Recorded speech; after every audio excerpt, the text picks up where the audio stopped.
synthesis. And I'm going to cover hopefully everything that you have been doing in class. And I'm just going to go over, I suppose, some of the key aspects that a lot of you are asking when it comes to what will they ask in an exam or in your upcoming tasks. So I'm just going to give us a few more seconds in case somebody out there still wants to join. And so I'm just going to give it a few more seconds. Just make sure that we're all here. And remember, if you have to leave the live at any point, that's okay, because then I can post this later on. Okay, and also I can see all of your comments, so please put any questions in the comment section today. All right, I'm going to start because I don't want to waste any more time. So let's just dive straight in, everybody. Okay, so I'm going to go over protein synthesis and what we have hopefully already learned in class. And I'm going to start off with some of the basics around protein synthesis. So I'm assuming at this point everybody has learned the following few things. We already know that DNA is a double helix. And we know that this double helix needs to be able to unwind in. Sorry, everybody, I think our connection just dropped there for a hot second. I am making sure that we are connected and back again. Let's just see. Oh, there we go. Okay, we're back. Sorry, we just lost a little bit of connection. I think it's the Wi-Fi. All right. Enzymes. And why do we need to get into this area of a piece of DNA? Is because sitting in these pockets that we want to unwind are genes. Now remember, you will have a gene for different things. You will have a gene eye color. It's a very common one that we use as an example. But you also skin color, etc. Now, when we talk about genes and eye colors, we're actually talking about proteins. Now, proteins are the structures that give you your physical traits, right? So we need to be able to make these proteins. We need to be able to make your eye color. We need to be able to grow your eyes, your skin, etc. And that is what a gene is. A gene is a piece of let's call it recipe, a genetic code that we. So what we're going to look at is the various phases of our protein synthesis. So I'm just going to do a full overview of transcription and translation. I'm going to turn my page sideways. Okay, so first things first. The first process that we must know is called transcription. The word transcription means to write down, okay? Means to copy. And so what that means is we need to copy down the recipe. Now, what I like to think of it is DNA is like a library. Unfortunately, this library, you cannot take any books out of this library. It's not possible. So instead, we have to make photocopies of the pages in the books, and those photocopies are allowed to leave the cell nucleus, but the whole book is not. In other words, the whole piece of DNA is not allowed to leave. So how does that work? Well, what we have here is the edge of the nucleus. So this is the nuclear membrane that I've drawn here, and then these are the nuclear pores where we're going to eventually move out of the nucleus and go into the cytoplasm. So this is all cytoplasm out here. And inside here, this is the nucleoplasm or the nucleus. Now, sitting inside the nucleus, we mustn't forget there is a organelle that will inside the nucleus. We need to take our piece of DNA is we need to unwind it and we need to unzip it, right? So what we do is we take our piece of DNA with an enzyme and we unzip, as I drew earlier, the area that has the gene to copy. So that's what this area is. We've unwound and we've unzipped it. Now, sitting inside here are going to be nucleotides. Now, you may have learned these earlier in the week. Remember, there is also G and C. Now, you may have learned already that in DNA, T joins with A and C joins with G. But in RNA, which is what we're going to form today, these free-floating RNA nucleotides join up with their complementary base partner on the other side. Now remember, other side. Now remember, T, I like to think of it as like T is in a relationship with A, but doesn't know that A is seeing you type of thing. And so what that means is if we are constructing and building a piece of RNA on the other side here, that other piece, because T still thinks it joins with A, however, A now joins with U. Now, this thing that we are building here has a name. So we take all the nucleotides, we build a little sugar phosphate backbone like that, and we have now made something called mRNA or messenger RNA. And to take out the, let's say the gene that we want to make that protein, we're allowed to take this piece out only. We're not allowed to take out any other piece, okay? And so now we've made the copy of what we want to make. So we've made the mRNA, the messenger, and it is going to leave out through the nuclear pore, and it's going to go into the cytoplasm.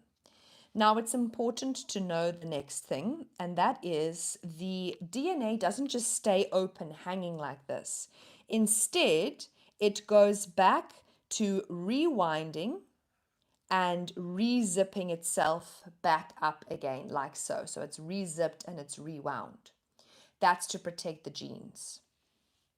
Now that we have done that, this mRNA leaves through the nuclear pore, and transcription is now finished. It's done. We have copied the code and we're finished with that. But now we need to take the code and we need to actually make a protein with this. And so what we're going to do is we're going to move out now into the cytoplasm, and I'm going to show you what happens. Now, before I move on to the next step, I just want to pause for a second and see if any members who are watching live now have any questions on transcription specifically. Like, is there any questions about this process before I move on? Please put them in the chat and I'll be able to answer them for you. Whilst I wait for that, I also want to remind all of the members that if you are a Rescue Me member, then you should be using your free copy of my cheat sheet study guide, which every member has access to. If you don't know where you get access to it, you can get access under the membership tab on my homepage, and it will say something like See Perks Info. And that's where you'll be able to get access to the study guide. All right, I'm just waiting a couple more moments because I know sometimes it takes a while for people to type their questions, for them to pop up on the screen. And so I just want to see if there's any questions on transcription. Otherwise, I'm going to move on to translation. All right, I don't think there's questions right now, but if they come up, I'll answer them. All right, so transcription is step 1. Now we move into the cytoplasm and we are going to do a process called translation.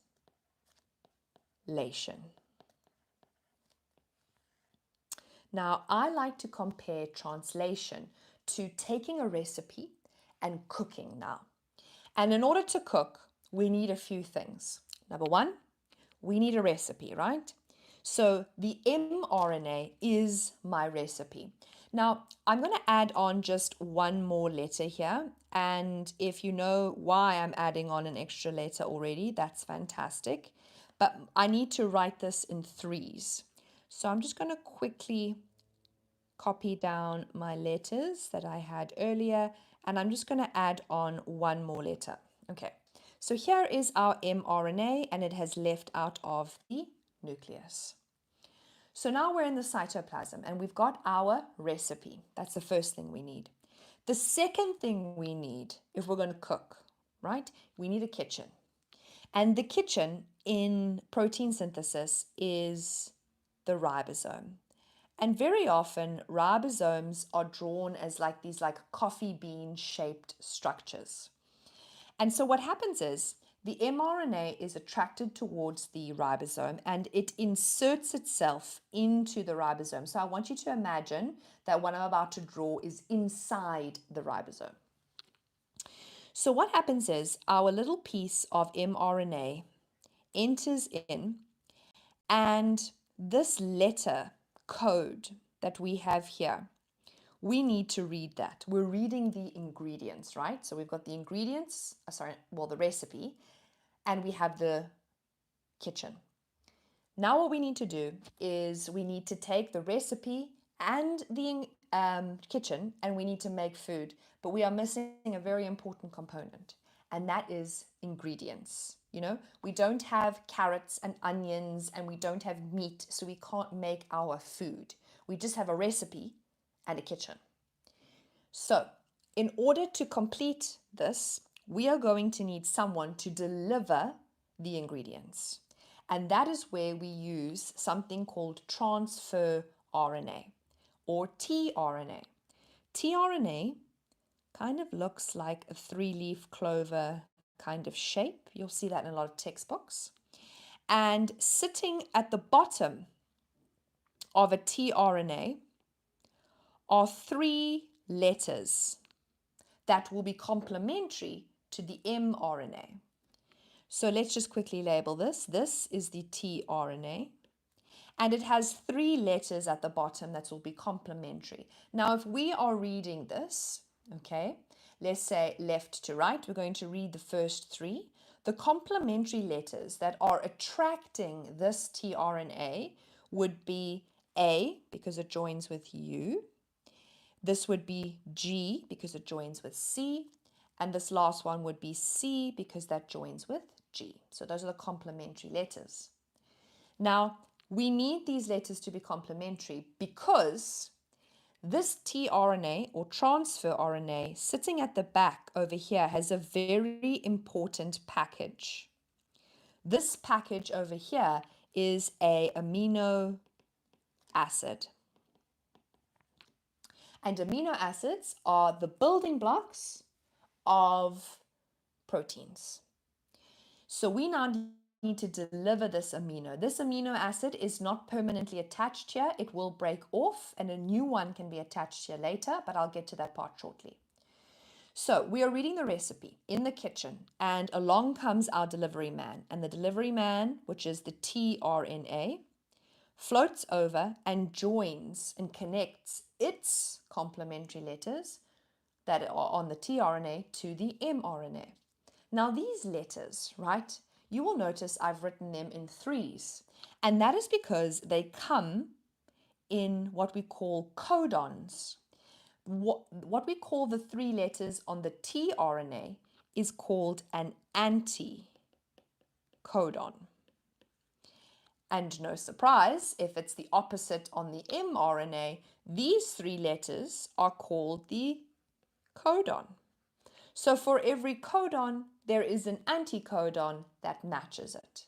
So this is a codon, these 3 letters, and these 3 letters are an anticodon.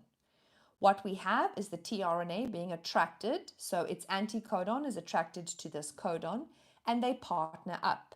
So I'm just going to write the letters so they're nice and close. And when this gets nice and close, this tRNA, what happens is this amino acid is delivered. So I want you to imagine this amino acid on the back here, it breaks off, okay?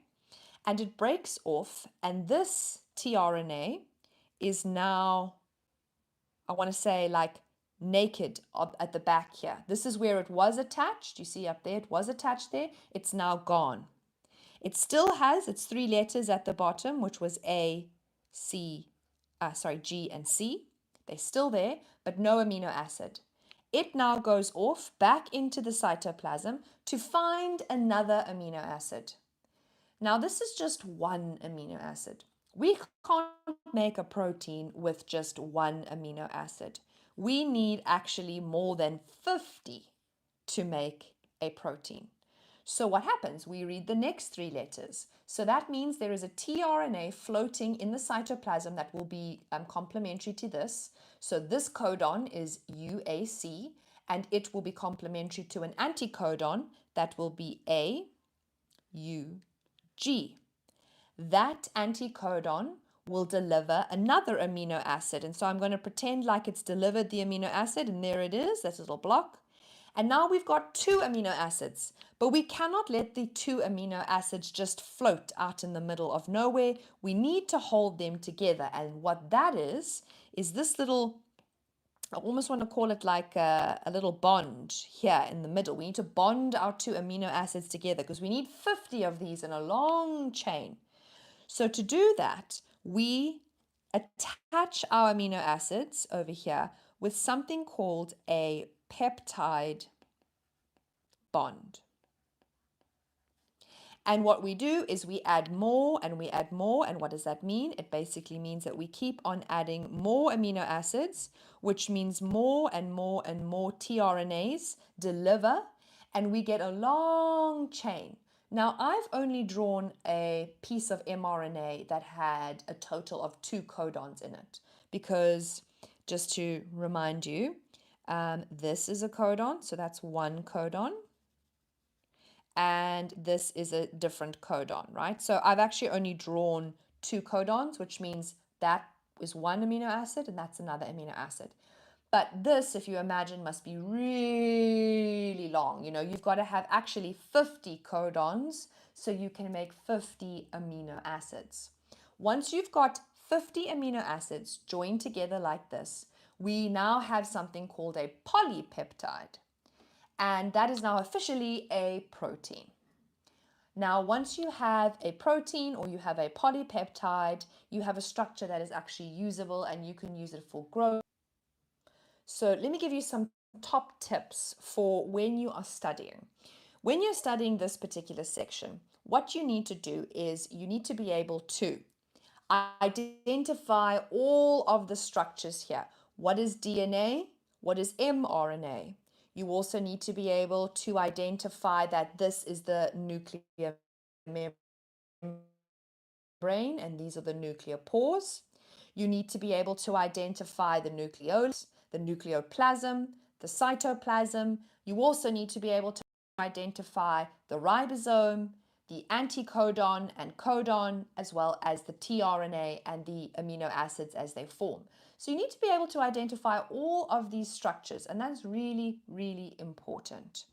Not only do you need to be able to identify all of these structures, but you also need to be able to explain this.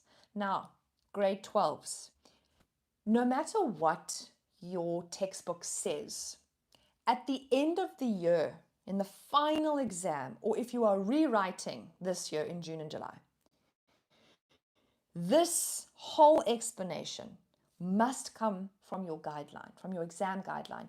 Yes, you must still use the 2021 version. No other version, please. The 2021 version, ma'am, why isn't there a 2024? The year is relevant to the year of the curriculum. It is not the year that you are writing, if that makes sense. So basically, we had a new curriculum in 2021. And so this one will last for the rest of the year. And generally, the curriculum new exam guideline will get a 2025 one. But for now, everyone is still using the 2021. And you will see if you go to this section in your guideline, there will be a beautiful bullet pointed explanation.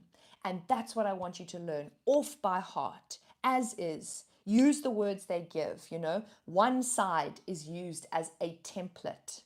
A joins to U, T joins to C. They are complementary RNA nucleotides. They then detach, the DNA rewinds, rezips, and the mRNA leaves through the nucleopore into the cytoplasm where it goes into the ribosome, etc., etc., etc. Okay, this is all beautifully explained in bullet point form in the guideline. Where can you get the guideline? The guideline is for free online. All you have to do is search Life Sciences Exam Guideline 2021, and that's the one that you are going to use. Okay. If there's any questions from my members, there's only a few of you here today. So if there's not any questions, I will sort of wrap up the live. This was a short live lesson because I think a lot of us are at this point in our content, and a lot of us are also maybe doing practicals. Maybe you're going to do a DNA practical soon. I can give you some tips and tricks on how to do well in that. I might even do videos in the future, if you'd like, on how to do matric practicals. I think that might be also really beneficial for those of you who are nervous about your practicals and you want to get full marks. Don't forget also, everybody, that you can watch all of my exam question videos. I don't know if you've seen that playlist. It's a part of the grade 12 playlist, but it's also separate. So I put it in both, so you can find it in both places. And basically, I have a question and I walk you through how to answer those past paper questions.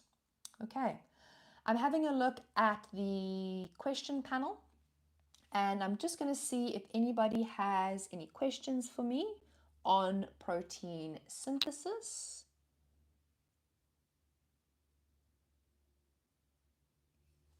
And I'm just going to say hi to everybody as well.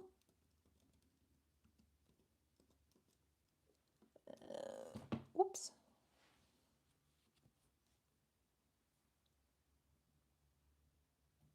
And let's just see if there's anybody in the chat that wants to ask me something.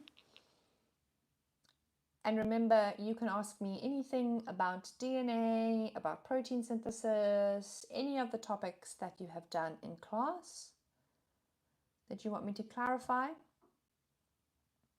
Otherwise, the next time we have a live, I'm going to be moving on to probably meiosis, unless there is a question that someone wants to ask me.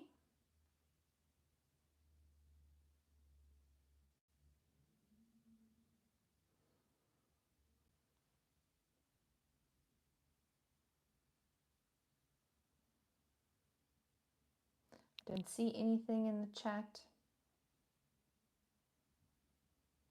So I'm thinking maybe we don't have any questions.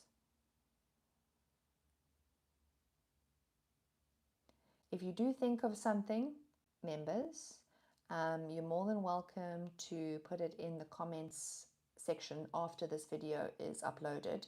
And so if you've missed this lesson, don't worry about it. This lesson gets uploaded when we're done, and you can always go back and watch it again, and you can fast forward to certain parts and hear them again if you need to. Or you can leave a comment below the video and I will answer you and give you some feedback so you know what you're doing. Okay, I think no one is asking any questions in the chat. So I think I'm going to leave it like that. That means everybody knows what they're doing, which is great.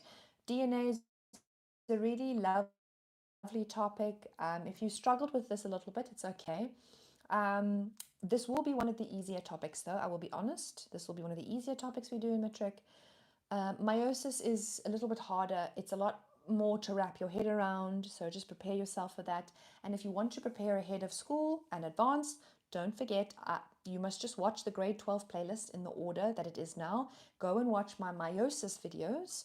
Watch me at like 2-3 times speed, you know, like really fast, so you can just hear me explaining things really quickly, hear some words, vocabulary. And I have that video actually in 2 parts because meiosis is in 2 parts. And I think for today, I'm going to leave our live lesson here. Remember, if you want to ask me a question, please put it in the comments below this video today, and I will be able to answer them for you, members.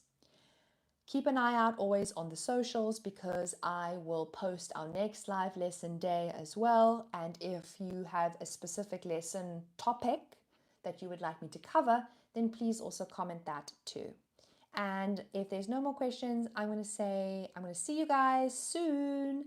Bye.